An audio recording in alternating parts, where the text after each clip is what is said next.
नमस्कार दोस्तों, मैं हूं मयूर परीख। लोकसभा चुनाव के लिए फर्स्ट फेज का नोटिफिकेशन जो है वो जारी हो चुका है। फॉर्म भरने की शुरुआत होने जा रही है। महाराष्ट्र की 5 सीटों के लिए नामांकन 21 मार्च से भरे जाएंगे। हालांकि माना जा रहा है कि होलिका दहन के पहले कोई भी फॉर्म नहीं भरेगा, क्योंकि उसे अशुभ माना जाता है, होलाष्टक माना जाता है। लेकिन खबरों का क्या है, उसे तो कोई होलाष्टक नहीं नड़ता। ऐसे में चर्चा ये चल रही है कि मुंबई शहर में कांग्रेस पार्टी 2 सीटों के ऊपर अपने प्रत्याशी उतारेगी। दूसरी बात यह है कि उत्तर मुंबई से क्या कांग्रेस चुनाव लड़ेगी, या फिर जो एक नाम चल रहा है शिवसेना पार्टी की तरफ से, विनोद घोसाळकर, वो चुनाव लड़ेंगे पीयूष गोयल इनके खिलाफ। आज के एपिसोड में हम इसी पूरे विषय पर चर्चा करेंगे। लेकिन एक बात समझ लेनी चाहिए, सबसे पहले हम बात करेंगे 2 सीटों के बारे में। कांग्रेस पार्टी महाराष्ट्र से चुनाव लड़ेगी, ऐसा महाराष्ट्र कांग्रेस के अध्यक्ष ने बयान दिया है। यानी 2 सीटों की बात यहां पर आकर ठहरती है। और दूसरी बात जो आकर ठहरती है वो ये है कि क्या उन 2 सीटों में उत्तर मुंबई है, और अगर उत्तर मुंबई नहीं है तो क्या परिस्थिति है। चर्चा करने के लिए हमारे साथ वैभव पुरोहित जी मौजूद हैं। वैभव पुरोहित जी जाने माने राजनैतिक विश्लेषक हैं। देखिए, कांग्रेस पार्टी जो है, वैभव जी आपका स्वागत है हमारे स्टूडियो में। वैभव जी, कांग्रेस पार्टी जो है वो इसे प्रगति कहे या अधोगति कहे, मनमोहन सिंह सरकार के समय में मुझे याद है 6 की 6 सीटें कांग्रेस पार्टी ने मुंबई शहर की जीती थी। 6 की 6 सीटें पूरी की पूरी। बहुत दूर की बात नहीं है, 2009 का ही चुनाव है। और महज 15 साल में 2 सीटों पर प्रत्याशी उतारने की बात चल रही है। यानी कि 4 सीटें जाएंगी शिवसेना के पास। तो बताइए, ये 2 सीट आपके हिसाब से कौन सी हो सकती है? देखिए, कल महाविकास आघाड़ी की एक प्रेस कॉन्फ्रेंस है और उस प्रेस कॉन्फ्रेंस में ये जग जाहिर हो जाएगी कि कौन सी सीट है। लेकिन जो कयास लगाए जा रहे हैं, ऐसा कहा माना जा रहा है कि शिवसेना मुंबई में 4 से 5 सीटों पे चुनाव लड़ेगी। 4 सीट तो लगभग दिख ही रही है कि कौन सी सीटें वो लड़ेगी। दक्षिण मुंबई में उन्होंने उम्मीदवार घोषित कर दिया है। उत्तर पश्चिम में संजय निरुपम के विरोध के बावजूद भी उन्होंने अपना उम्मीदवार घोषित कर दिया है। ईशान मुंबई में, जहां पर कांग्रेस कई सालों से चुनाव नहीं लड़ी है, और अगर लड़ी है तो भी गुरदास कामत वहां से एक बार सांसद हुआ करते, तब की बात है। तो उसके बाद से वो बीजेपी और शिवसेना, और तो संजय दीना पाटिल वहां से चुनाव लड़ सकते हैं। दक्षिण मध्य सीट पर दोनों ही पार्टी में रसाकसी चल रही है, लेकिन माना जा रहा है कि दक्षिण मध्य सीट, क्योंकि शिवसेना के राहुल शेवाले वहां से चुन के गए थे, तो शिवसेना के कोटे में जाती हुई दिख रही है। तो बेसिकली 2 सीटें ही बचती है। एक बचती है उत्तर मध्य लोकसभा सीट, और एक बचती है उत्तर मुंबई की सीट। ये 2 सीटों के अलावा कोई भी सीट ऐसी नजर नहीं आ रही है जहां पर कांग्रेस चुनाव लड़ेगी। हाँ, कल से और 2 दिनों से मीडिया हाउसेस की अगर हम बात करें, मराठी पत्रकार संघ जो साथ में जो है, वो ये कह रहा है कि उत्तर मुंबई से भी कांग्रेस चुनाव नहीं लड़ेगी, और विनोद घोसाळकर जो पूर्व विधायक थे दहिसर से, वो चुनाव लड़ेंगे। तो तो शिवसेना 5 सीटों पे चुनाव लड़ने की कोशिश कर रही है। लेकिन इस 5 सीटों पे लड़े चुनाव का नतीजा क्या होगा, ये आने वाला समय बताएगा। लेकिन शिवसेना एक बहुत लंबी प्लानिंग के साथ ये 5 सीटें मांग रही है।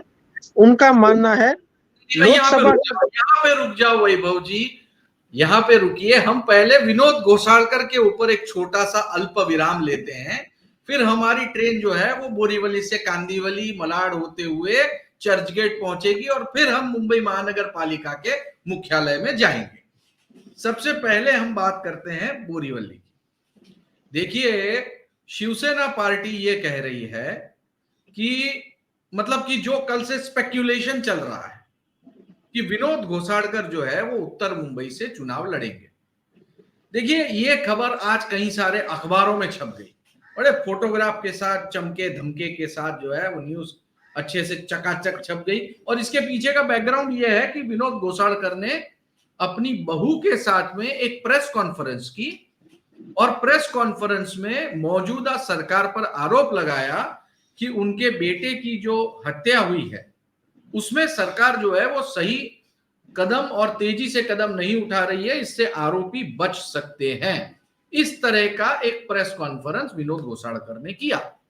अब जब विनोद घोसाड़कर ने प्रेस कॉन्फ्रेंस कर डाला तो कई सारे अति उत्साहित जो पत्रकार हैं उन्होंने ये खबर छापी कि विनोद घोसाड़कर तैयारी में लग गए, विनोद घोसाड़कर मेहनत में लग गए और विनोद घोसाड़कर जो है वो चुनाव लड़ेंगे।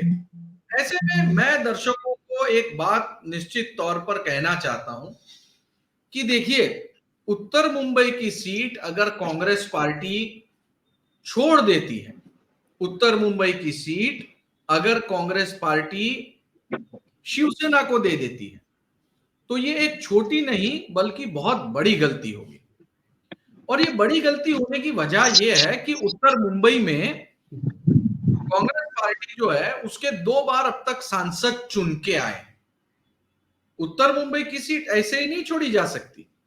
पिछली बार जब चुनाव हुआ था तो लगभग 14.1% वोट, 14.1% वोट जो है वो कांग्रेस पार्टी को मिले थे।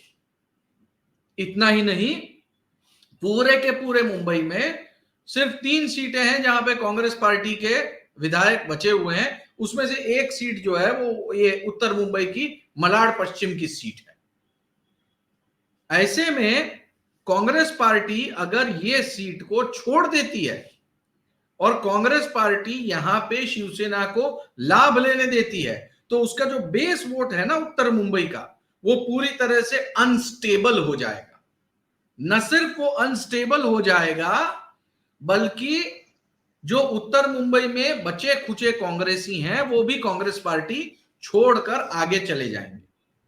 ये है मेरा विश्लेषण उस खबर पर, जो खबर जोर शोर से चल रही है कि उत्तर मुंबई में विनोद घोसाड़कर जो है वो चुनाव लड़ेंगे। तो मेरा यह मानना है कि कांग्रेस पार्टी को यह सीट नहीं छोड़नी चाहिए और जहां तक मुझे कांग्रेस पार्टी पता है वो उत्तर मुंबई की सीट जो है वो नहीं छोड़ेगी। ऐसे में एक बात साफ हो रही है कि अगर उत्तर मुंबई में विनोद घोसाड़कर नहीं लड़ते हैं और कांग्रेस पार्टी चुनाव लड़ती है तो संभावित उम्मीदवार जो है वो कौन होंगे इसको लेकर कयास लग रहे हैं। मेरा ये मानना है कि यहां से कोई स्टारडम आएगा, कोई बाहरी ही होगा लेकिन बड़ा फेस होगा, कम से कम ग्लैमर फेस होगा और हो सकता है कि ये फेस और कोई नहीं रितेश देशमुख हो। देखिए इसकी हिस्ट्री देखिए, गोविंदा जीते, उर्मिला मातोंडकर विनोद ये गोपाल शेट्टी की नाक में दम कर दिया, संजय निरुपम चुनाव जीते लेकिन वो एमएनएस वाला चुनाव था और अब की बार अगर स्टारडम आता है तो परेशानी हो सकती है। वैभव क्या कहेंगे, मेरे इस एनालिसिस पर आपकी प्रतिक्रिया क्या है? देखिए निश्चित तौर पर अगर आज आप भी आज अगर आप देखोगे तो उत्तर मुंबई के जो जिला अध्यक्ष भी है वो भी एक गुजराती है और जो भी वोट बैंक छोटा अगर कोई जनाधार है तो वो मुस्लिम और तो वो मराठी बाहुल्य, थोड़े बहुत गुजराती साहब और मुस्लिम बाहुल्य और कुछ उत्तर भारतीयों का समर्थन कांग्रेस के पास है। मौजूदा परिस्थिति में अगर विनोद घोसाड़कर को टिकट मिलता है तो हम एक मान सकते हैं कि बड़ी मात्रा में उत्तर भारतीय और गुजराती वोटर्स जो भी है जो कांग्रेस से सिंपैथी रखते थे या कांग्रेस के साथ चल दिखते थे वो बीजेपी के साथ नजर आएंगे और कांग्रेस अपना वोट बैंक जो है वो परमानेंट खोने की एक रिस्क नहीं लेना चाहेगा। इसलिए ये एक बहुत बड़ी रिस्क होगी विनोद घोषालकर को अगर शिवसेना को ये सीट दिया जाती है, लेकिन इसके पीछे मैंने जैसे आप पहले आपने जहाँ मुझे रोक दिया था, ये एक बड़ी स्ट्रैटेजी है उद्धव ठाकरे की कि इस सीट से शिवसेना क्यों लड़े, ये उनकी एक बड़ी स्ट्रैटेजी का एक पार्ट है। फिर एक बार रोकूंगा वैभव जी, आपका चेहरा आधा कट रहा है, थोड़ा कैमरा ठीक कर दीजिए आप। हाँ जी, हाँ जी, हाँ जी, थोड़ा सा चेहरा आपका कट रहा है, और थोड़ा सा शिफ्ट कर दीजिए। तो कुल मिलाकर जो आप कैमरा ठीक कर दीजिए, तब तक मैं अपनी बात यहां पर आगे बढ़ाता हूं। तो कुल मिलाकर के उत्तर मुंबई का जो मामला चल रहा है, उसमें मेरी राय यह है कि कांग्रेस पार्टी ये सीट नहीं छोड़ेगी। अगर कांग्रेस पार्टी ये सीट छोड़ती है तो कांग्रेस पार्टी अपनी ही वोट बैंक के ऊपर गदा चला देगी। लेकिन देखिए, एक बहुत ही बड़ी समस्या उत्तर मुंबई के साथ जुड़ी हुई है। अगर कांग्रेस पार्टी उत्तर मुंबई की सीट ले लेती है तो वो संजय निरुपम को खो देगी। और संजय निरुपम को क्यों खो देगी, उसका पूरा गणित समझिए। कांग्रेस पार्टी पूरे मुंबई में 2 सीटें चुनाव लड़ने वाली है, ठीक। अगर ये 2 सीटों की बात करें और मुंबई की 6 सीटों की बात करें, दक्षिण मुंबई से तो अरविंद सावंत चुनाव लड़ेंगे, तो वो बात वहां पे खत्म कर दी जाए। ईशान्य मुंबई पे जो है, आप समझ लीजिए कि संजय दीना पाटिल चुनाव लड़ेंगे, तो वो भी सीट आप नहीं लड़ रहे हैं। उत्तर मध्य की सीट जो है, वहां पे ऑलरेडी अमोल कीर्तिकर को उम्मीदवार घोषित कर दिया है, तो वो भी एक सीट कट गई। अब बची 3 सीट, एक उत्तर मुंबई, दूसरा दक्षिण मध्य मुंबई, और तीसरा है पश्चिम मध्य मुंबई। यानी कि 3 सीटें, एक प्रिया दत्त वाली, दूसरी सीट जो है वो धारावी वाली, यानी कि जो दादर इलाका है वो, और तीसरी सीट बची उत्तर मुंबई।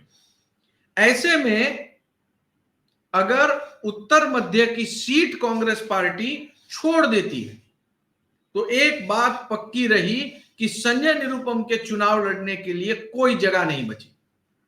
और अगर संजय निरुपम के लिए चुनाव लड़ने को कोई जगह नहीं बची है तो संजय निरुपम पार्टी छोड़ देंगे।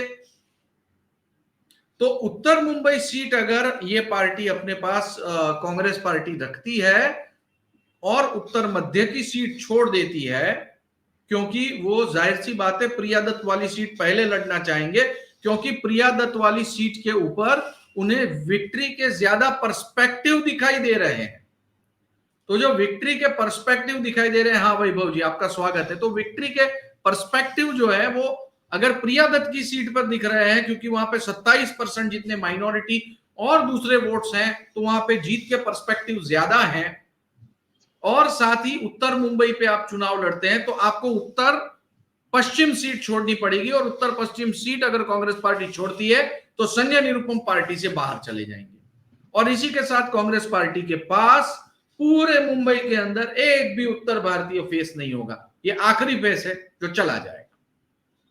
तो वैभव, हम ये बात कर रहे थे कि उत्तर मुंबई, मान लीजिए कांग्रेस पार्टी चुनाव लड़ती है, अगर कांग्रेस पार्टी नहीं लड़ती है तो हो सकता है कि वो उत्तर पश्चिम मांग ले, और उत्तर पश्चिम मांगे तो संजय निरुपम टिके रहेंगे, फिर उत्तर मुंबई जो है वो विनोद घोषालकर को देना पड़ेगा। और अगर उत्तर मुंबई की सीट कांग्रेस पार्टी ले लेती है तो फिर जो दूसरी और अंतिम सीट बचती है वो प्रिया दत्त वाली बचती है। ऐसे में संजय निरुपम का बाहर जाना पक्का है। कितना बड़ा नुकसान दिखता है वैभव ये आपको? देखिए, कांग्रेस पार्टी 2014 के बाद नुकसान पे ही नुकसान झेलती जा रही है, तो अब उन्हें वो मेरे ख्याल से नुकसान क्या होगा इसकी वो परवाह नहीं करती है। लेकिन हाँ, जो स्ट्रैटेजी के तहत अगर जिसे चुनाव लड़ना चाहिए, वो स्ट्रैटेजी बहुत इंपॉर्टेंट है। और वो स्ट्रैटेजी ये है कि उत्तर मुंबई स्ट्रैटेजिकली इंपॉर्टेंट इसलिए है कि इस क्षेत्र में कई लोग, ऐसा नहीं है, कई लोग आपके सिंपैथाइजर है। अगर आप मलाड पश्चिम की बात करो तो ये कांग्रेस की सीट है, विधायक कांग्रेस के हैं, और बाकी जगहों पर जो हम बात करते हैं तो यहाँ पर भी जो गुजराती, मारवाड़ी और उत्तर भारतीय जो वोटर्स है, ये वोटर जो है ये भी कई हद तक कांग्रेस से कुछ परसेंटेज, जो ज्यादा परसेंटेज बीजेपी के साथ नजर आएगी, लेकिन कुछ परसेंटेज जो है वो आज के तारीख में भी कांग्रेस के साथ नजर आती है। अब कई पदाधिकारी कांग्रेस में जो है वो गुजराती वो गुजराती समाज से आते हैं। कुछ नगर सेवक भी पहले हुआ करते थे, वो भी कांग्रेस से ही, वो भी गुजराती समाज से आया करते थे। तो ऐसा नहीं है, लेकिन कांग्रेस के लिए हिस्टोरिकल ब्लंडर होगा अगर वो ये सीट छोड़ती है, क्योंकि एक तरीके से वो अपने पैर पे कुल्हाड़ी मारेगी और लॉन्ग टर्म में ये पार्टी उत्तर मुंबई में हमेशा के लिए एक जो भी चांस है रिवाइवल का, वो होता हुआ मुझे बहुत मुश्किल लग रहा है। हाँ, तो कुल मिलाकर के उत्तर मुंबई ये बीजेपी के लिए तो सेफ सीट है ही, पर बीजेपी की सेफ सीट होने के बावजूद कांग्रेस के लिए ये एक बहुत बड़ी पहेली बन गया है। सीट ले, हारना तय, न ले, मलाड पश्चिम की विधानसभा सीट पर संकट, और अगर ये सीट आपने ले ली तो उत्तर मध्य छूट जाएगी, संजय निरुपम पार्टी छोड़ के बाहर। उत्तर मुंबई की सीट एक, लेकिन उसके जो असर है वो असर अनेक। इसी कमेंट के साथ वैभव जी हम आज का एपिसोड पूरा करते हैं। अगले एपिसोड में हम चर्चा करेंगे कि मुंबई महानगर पालिका, उसके विषय में शिवसेना लोकसभा के माध्यम से क्या तैयारी कर रही है, और यही तैयारी भारतीय जनता पार्टी की भी चल रही है।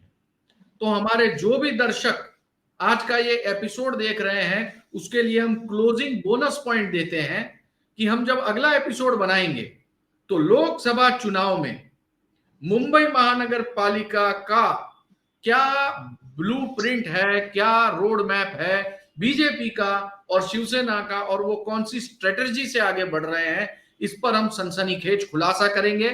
बहरहाल जो हमने आज चर्चा की, वैभव जी आप हमारे शो में आए, आपका बहुत बहुत धन्यवाद। दोस्तों, अगर आप हमने जो ये चर्चा की है वो पसंद आती है तो उसके नीचे कमेंट करें, वीडियो को लाइक करें, दोस्तों के साथ शेयर करें, हमारी चैनल को सब्सक्राइब करके बेल बटन जरूर दबाएं। वीडियो अंत तक देखने के लिए बहुत बहुत धन्यवाद।